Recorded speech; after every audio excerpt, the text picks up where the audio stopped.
Good morning সবাইকে। সবাই কেমন আছো? আশা করছি ভালো আছো। আর আমরাও কিন্তু বেশ ভালো আছি। আজকে হলো ডিসেম্বরের ৪ তারিখ আর বুধবার। আজকের ব্লগটা এখান থেকেই শুরু করলাম। শুরু থেকে শেষ পর্যন্ত দেখার অনুরোধ থাকলো সবাইকে। আশা করি ভালো লাগবে। আর ফার্স্ট টাইম আমার চ্যানেলটা দেখলে সাবস্ক্রাইব করে পাশে থাকার অনুরোধ থাকলো। প্রত্যেক দিনের মতন ছোট্ট বাগানটা থেকে ঘুরে এসেই মনটা ভালো হয়ে গেলে তারপরেও বলতে পারো আমি ঘরের কাজকর্মতে হাত দিই। এখানে দেখো বিছানার চাদরটাকে মানে বিছানার চাদর সমস্ত কিছুকে পরিষ্কার করে নেব, কারণ এটা গায়ে দেওয়ার, বিশেষ করে বলতে পারো শীতকালেতে অনেক কিছু বিছানার জিনিসপত্র গোছগাছ করার থাকে। তারপরে আজকে ভাবলাম চাদরটাকে তুলে নেব, কারণ সপ্তাহে ২-৩ বার যতটা পারি আমি পাল্টে রাখার চেষ্টা করি, কারণ সানা অনেকটাই ছোট তো, আর ও বিছানার উপরেই।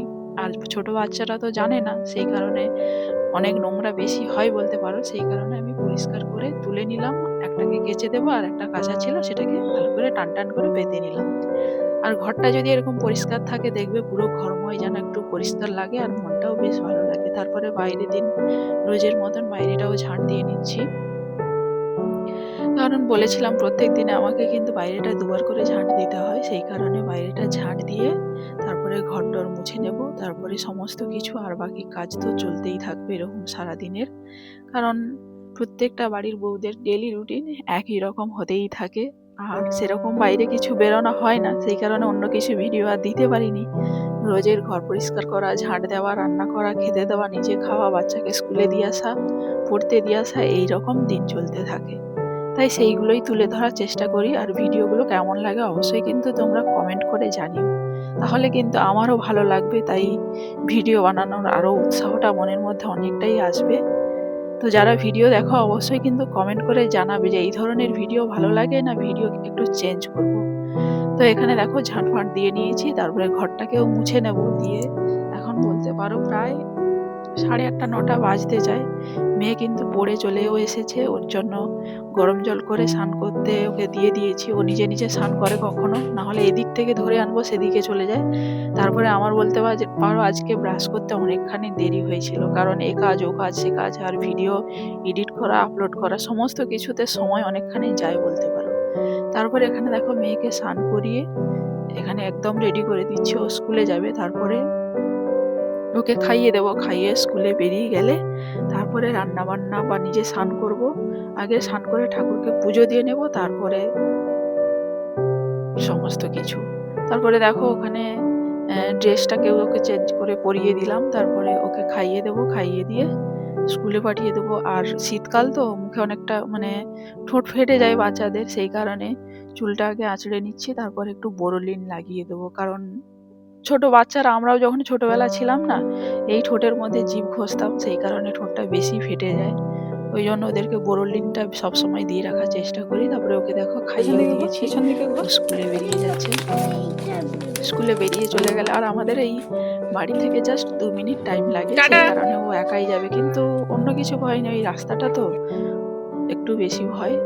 তারপরে এখানে দেখো 1 বালতি কেচেও নিয়েছি। আর আজকে বলতে পারো মেঘলা হয়ে রয়েছে, আর রৌদ্র অনেকটাই কম, কিন্তু কেচেছি যখন তো জলটা ঝরলেও অনেকটাই হবে। সেই কারণে বাইরেতে হালকা তাপ আছে, সেই কারণে এগুলো মেলে দিলাম। আর কাচার যেন শেষ থাকে না, যত কাচি আমাদের বাড়িতে যেন শেষই হয় না, কাচতেই এরকম থাকি রোজ রোজ। কারণ শীতকালে বলতে পারো সোয়েটার, চাদর, এই সমস্ত জিনিসের জন্য কাচাকুচি একটু বেশি বেড়ে যায়। কিন্তু কিছু করার নেই, শীতকালে তো যে গরম জামা কাপড় পরতে হবে, পরিষ্কারও রাখতে হবে এবং গুছিয়েও রাখতে হবে। তাই সেই কারণে দেখো আমি কেচেও নিয়েছি। আর আমাদের সমস্ত কাচাকুচি বলতে পারো পুকুরেই করা হয়। আর এখানে দেখো আমি রান্না করতেও চলে আসছি। আজকে বেশি কিছু করব না, ডিমের ঝোল করব, আর এঁচড় ছিল সেটাকে তরকারি করব। কারণ অনেকটা চাপের মধ্যে আজকে গিয়েছে সারাটা দিন, কারণ এদিক ওদিক সেদিক প্রত্যেকটা কাজই নিজেকে সামলাতে হয়। কারণ আমাদের এই বাড়ির সামনে এখানে রেশন দিতে আসে, সেই কারণে ওখানে চলে গিয়েছিলাম। তারপরে আমাদের মাল আসছে, সেগুলো নামিয়ে, আমি নামাইনি, যারা নিয়ে আসছিল তাদেরকে বললাম ঘরে ঢুকিয়ে দিতে। ওখানে সময় চলে গেছে, সব কিছুটা নিজেকে সামলাতে বলতে পারো অনেকখানি সময় গেছে। তারপরে ছুটে এসে রান্না বান্না করা। আর এখানে দেখো ফাইনালি আমার রান্নাও হয়ে গেছে, এঁচড়ের তরকারি আর ডিমের ঝোল।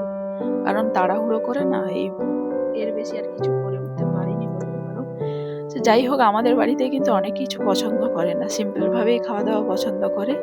তাই আমাদের সিম্পলভাবে রান্নাবান্না আজকে করে নিলাম। সেই কারণে আজকে স্নানটাও করতে পারিনি টাইমে, ঠাকুরকে পুজো দিতেও পারিনি।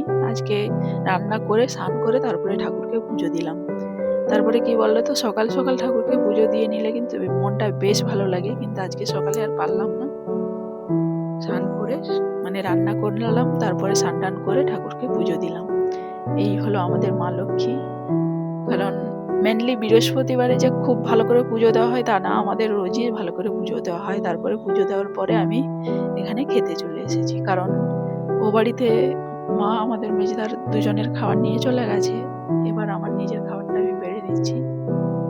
আর সানা তো স্কুলে খেয়ে চলে যায়, সেই কারণে ও এসে আর খেতে চায় না। এবার আমি নিজেই এখানে খেতে বসে খেয়ে নিচ্ছি। আর এখানে খেয়ে নিয়ে তারপরে বাকি কাজকর্ম আর বলতে পারো সেরকম নেই, টুকটাক কটা বাসন সেইগুলো পরিষ্কার করব। তারপরে সানাকে স্কুলে আনতে যেতে হবে, ওকে নিয়ে এসে ওকে ঘুম পাড়ানোর চেষ্টা করব। আর ও তো ছোট, ঘুমোতেই চায় না, সেই কারণে ওকে ঘুম পাড়ানোটাই অনেকটাই চাপের হয়ে যায় বলতে পারো। তারপরে এখানে আর আমার বলতে পারো আমি এঁচোড়ের তরকারি, শাকের তরকারি এই সমস্ত একটু বেশি পছন্দ করি। যাই হোক, ভিডিওটা এই পর্যন্ত, ফিরবো নতুন এক ভিডিও নিয়ে। ততক্ষণে সবাই ভালো থাকবে, সুস্থ থাকবে, টাটা।